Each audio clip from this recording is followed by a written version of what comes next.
आज खऱ्या अर्थाने आपल्या घरातली पिढा दूर झाली. तिच्यामुळे शक्य झालं ही गलती मला होती. तसाही हा अधिकार घरातल्या मोठ्या सुनेचा असतो.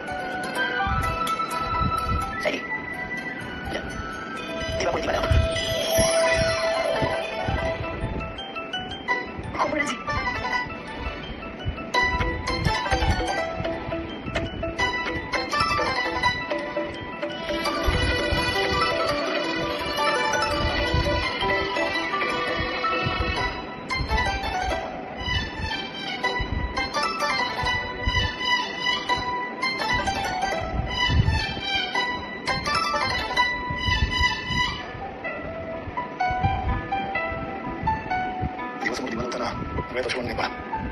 मित्रांनो, ठरलं तर मग या मालिकेच्या आजच्या भागामध्ये आता सर्वजण घरी आलेले असतात. एकदम उदास बसलेले असतात. तर पूर्ण आजी म्हणतात, आज खऱ्या अर्थाने आपल्या घरातली इडापिडा टळली आहे आणि जिच्यामुळे हे शक्य झाले ना, तिलाच हा दिवा लावू देत. आणि तसाही हा अधिकार मोठ्या सोनेचाच असतो. आता जा बरं सायली, जा देवापुढे दिवा लाव, असं आता आजी सायलीला सांगतात. तेव्हा हे ऐकून आता अर्जुन सायलीला म्हणजे खूपच आनंद होतो. कारण पूर्ण आजी स्वतःने सायलीला मोठ्या सोनेचा मान, सायलीला देवासमोर जाऊन दिवा लावायला सुद्धा सांगतात. सायली खूप आनंदाने अर्जुन आणि प्रतापकडे पाहते आणि म्हणते की हो पूर्ण आजी. सायली आता देवासमोर जाते आणि लगेचच दिवा लावू लागते. त्यावेळी अर्जुन कौतुकाने सायलीकडे पाहतो, कारण खऱ्या अर्थाने आज सायलीला तिचा मान मिळालेला असतो. त्यानंतर सायली आता दिवा लावते आणि मनोभावे देवीसमोर नमस्कार करते.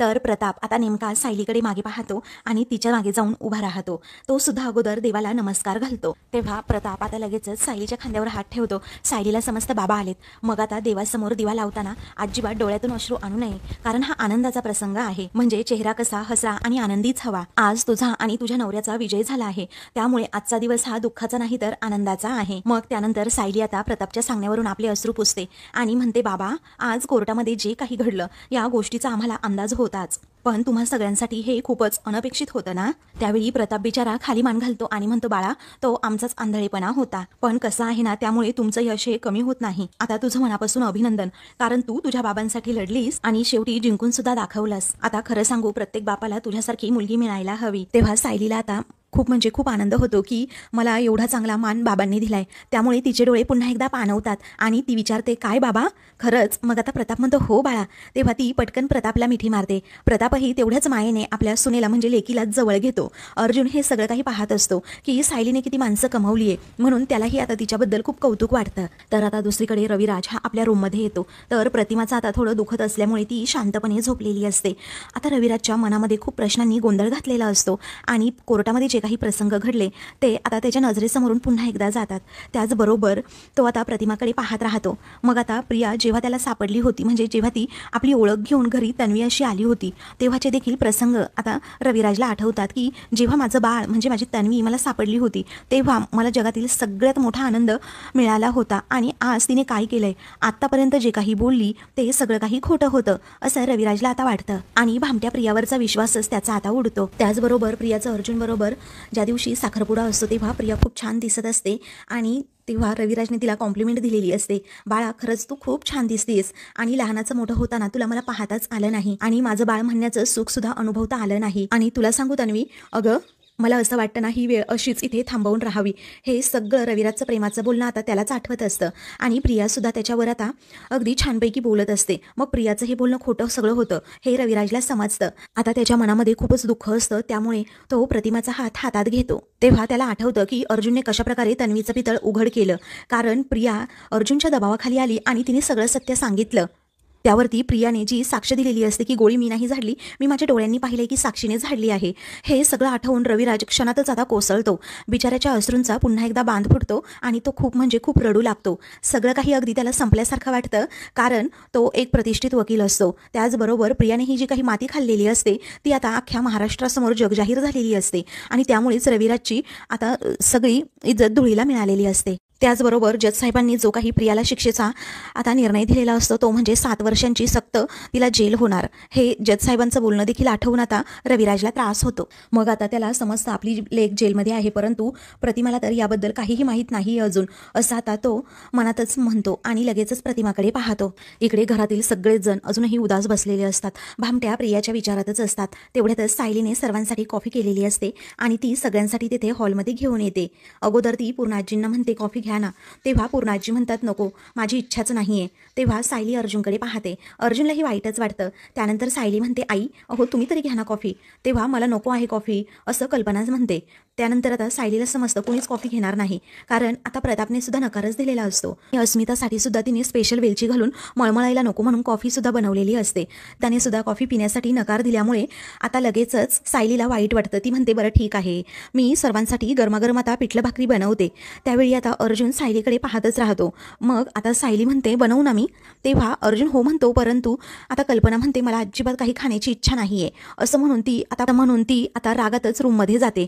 तेव्हा सायलीला खूप वाईट वाटतं. त्यावेळी प्रताप सुद्धा उठतो आणि सायलीला म्हणतो सायली सॉरी पण माझी सुद्धा काही खाण्याची इच्छाच नाहीये. मग आता त्यानंतर पूर्णाजी म्हणतात की चल अस्मिता मला माझ्या रूममध्ये घेऊन चल.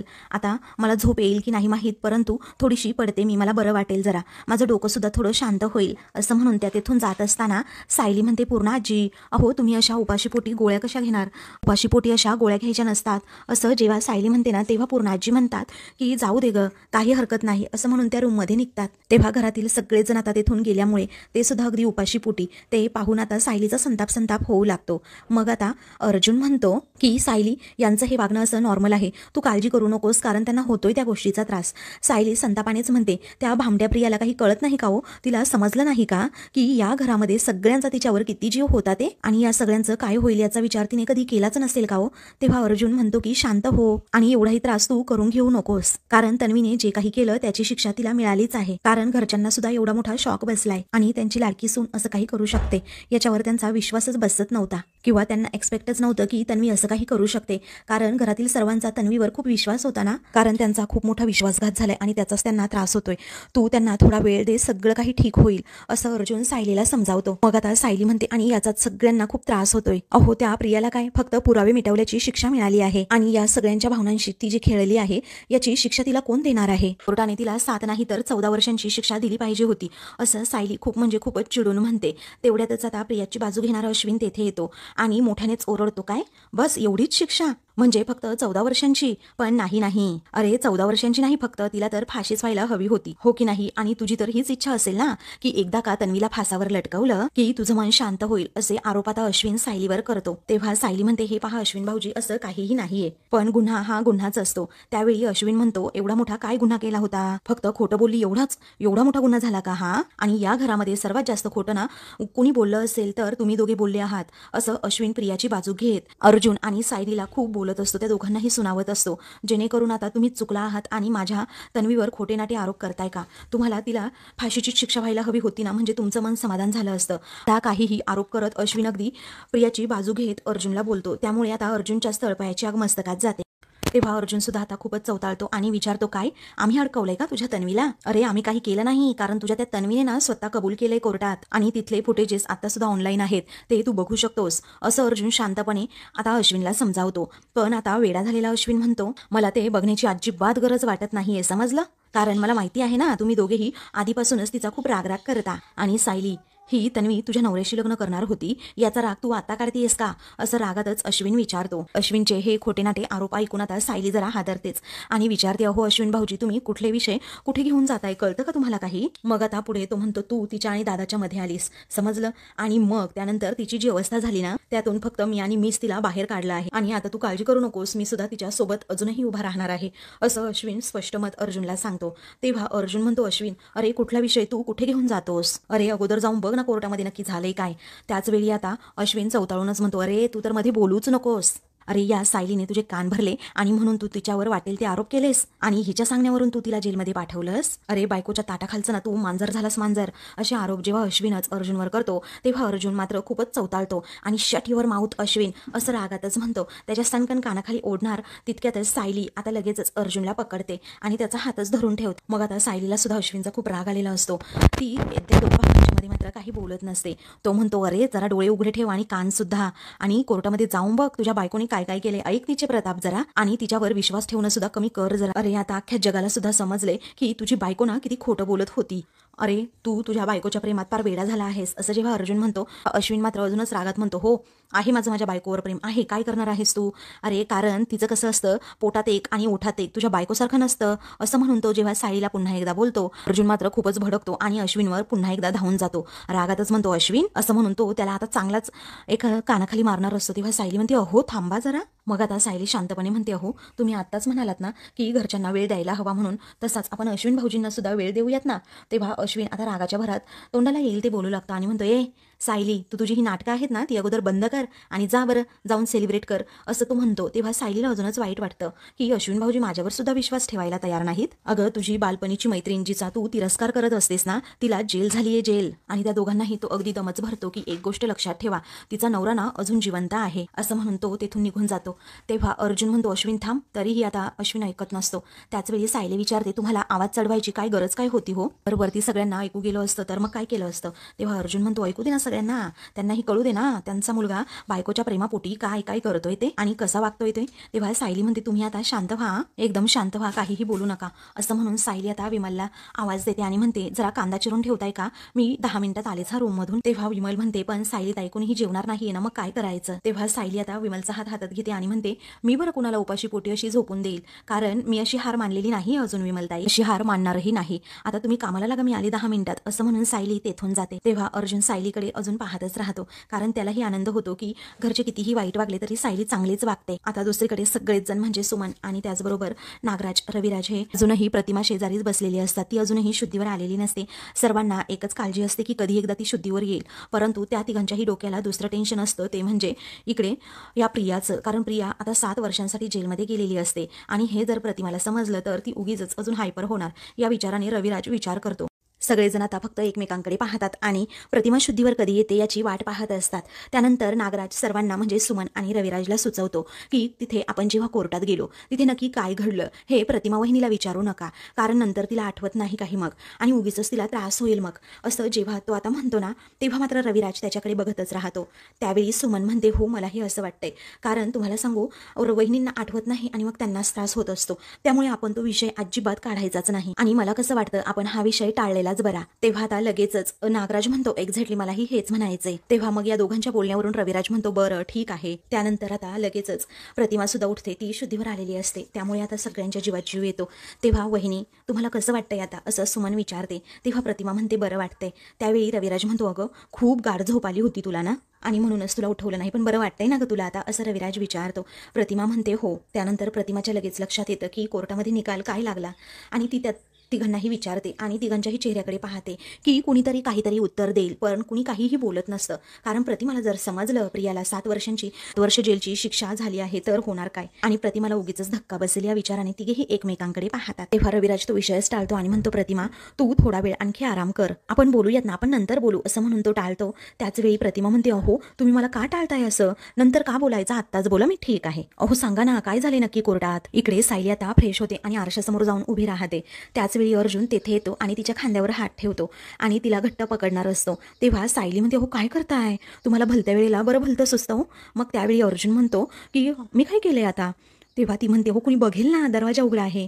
तेव्हा अर्जुन म्हणतो, थांबा मी दार बंद करून आलो. ती म्हणते, काही गरज नाही त्याची, कारण मला खाली जाऊन ना सर्वांसाठी स्वयंपाक करायचा आहे. मग आता तो म्हणतो, नाही नाही हा आज आपण केस जिंकलो आहोत, अगदी छान वातावरण आहे बाहेर, बघ किती थंड वारा सुटलाय आणि अशा वेळी स्वयंपाक करणं ही अगदी भलती गोष्ट आहे. मग आता मी जे म्हणतो ना तेच करेक्ट आहे असं अर्जुन म्हणतो. तेव्हा सायली म्हणते, हो जरा धीर धरा, कारण आजच्या दिवशी तरी मला कोणाच्याही जेवणाच्या अशा वेळा चुकवायच्या नाहीयेत, मी आलेच हा असं म्हणून ती जाणार असते. तेव्हा अर्जुन म्हणतो, पण कुणाला आजच्या दिवशी जेवायचं नाहीये ना, तू उगीच कशाला हट्टीपणा करतेस. तेव्हा सायली म्हणते, प्रश्न फक्त जेवणाचा नाहीये तर सगळ्यांची मनस्थिती ठीक करण्याचा आहे, कारण आता अश्विन भाऊजी जे काही वागले त्या बाबतीत तर आपण काहीच करू शकत नाही, बरोबर. पण प्रियाचा खरा चेहरा कळल्यामुळे सर्वांना जो त्रास झालाय, जो धक्का बसलाय, त्यांची तर काळजी घ्यायलाच हवी. इकडे आता प्रतिमा विचारते, मला सांग ना ग सुमन, अर्जुन केस जिंकला ना आपला. तेव्हा सुमन अगदी काळजावर दगड ठेवत म्हणते, हो वहिनी जिंकला केस अर्जुन, आणि साक्षी शिखरेला खुनाबद्दल जन्मठेप सुद्धा झाली असं म्हटल्याबरोबर प्रतिमा खूप खुश होते. मग आता ती म्हणते, अरे बापरे ही केवढी आनंदाची बातमी आहे असं म्हणून प्रतिमाला खूपच आनंद होतो, पण सर्वांचे चेहरे पडलेले तिला दिसतात,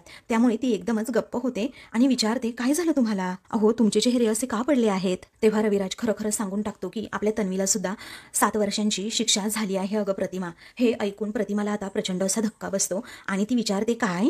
तेव्हा सुमन काळजावर दगड ठेवत सांगते, हो वहिनी, अहो आज कोर्टामध्ये काय काय घडलं हे सगळं काही आता सुमन सांगू लागते. मग आता अर्जुनने कशा प्रकारे स्टेटमेंट केलं, आर्ग्युमेंट केलं, त्याचबरोबर प्रियाला बरोबर तिच्या कर्माची शिक्षा दिली, हे सगळं काही सांगते. आणि ती कोर्टामध्ये आजपर्यंत फक्त खोटं आणि खोटंच बोलत आली. मग आता हे सगळं सांगितल्यानंतर प्रतिमाला विश्वासच बसत नाही की ही प्रिया एवढं खोटं बोलू शकते. ती म्हणते, हे सगळं काय होऊन बसलं आता. तेव्हा रविराज म्हणतो, आपल्या तन्वीने आपली खूप मोठी फसवणूक केली आहे अगं प्रतिमा, असं म्हणून बिचाऱ्या रविराजच्या मनातील दुःख आता लपून राहत नाही. प्रतिमा समोर तो बोलूनच टाकतो. तो म्हणतो, अगं प्रतिमा, तुला माहितीये, मला दिसत होतं, मला समजत होतं की आपली तन्वी काहीतरी खोटं बोलतीये.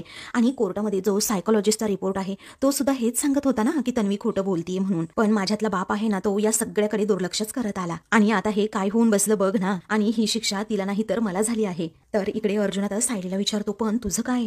अगं ही केस जिंकण्यासाठी काय काय नाही केलंस तू. अगं या माझ्यासारख्या माणसाबरोबर तू अक्षरशः कॉन्ट्रॅक्ट मॅरेज केलंस. तेव्हा सायली विचारते, माझ्यासारख्या माणसाशी म्हणजे? माझ्या नवऱ्याला काही बोलायचं नाही हा, खपवून नाही घेणार मी. आणि मी आनंद तर साजरा करतेच आहे की, फक्त केस जिंकल्याचा नाही तर प्रियाचं भांडं फुटल्याचा. कारण आपल्या घरात असणारा सगळा खोटेपणा आता निघून गेलाय आणि अजून खूप काही या घरावरचं संकट सुद्धा दूर गेले. मग आता अर्जुन म्हणतो, हो बरोबर आहे, आता फायनली आपण ना आपल्यावर फोकस करू शकतो. असं म्हणून अर्जुन सायलीच्या गळ्यात हात घालतो. मग आता सायली म्हणते, हो आपल्या संसारावर आणि आपल्या घरावर सुद्धा. मग पुढे आता सायली म्हणते, आता मला ना पूर्णाजींच्या औषधाच्या वेळा सुद्धा जपता येतील आणि अस्मिता ताईंची सुद्धा काळजी घेता येईल आणि त्यांचे डोहाळे सुद्धा पुरवता येतील. मी आलीच हा, असं म्हणून सायली आता तेथून जाते. तर अर्जुन पटकन आता तिचा हात पकडतो आणि म्हणतो, काय हे काय चाललंय तुझं? आणि नवऱ्याचं काय, असं तो अगदी प्रेमानेच विचारतो. अगं त्याच्यावर सुद्धा लक्ष देणार आहेस की नाही? मग आता सायली तेवढ्याच प्रेमाने म्हणते, नवऱ्याकडे तर 24 तास लक्ष असतंच ना, आता फक्त थोडा वेळ मी खाली जाऊन येते, मग मी इथेच येणार आहे तुमच्याजवळ, असं ती अगदी लाडातच म्हणते. आलेच हा, असं गोड बोलून ती तेथून जाते. तर अर्जुनला सायलीचा हा भोळेपणा, साधेपणा खूपच आवडतो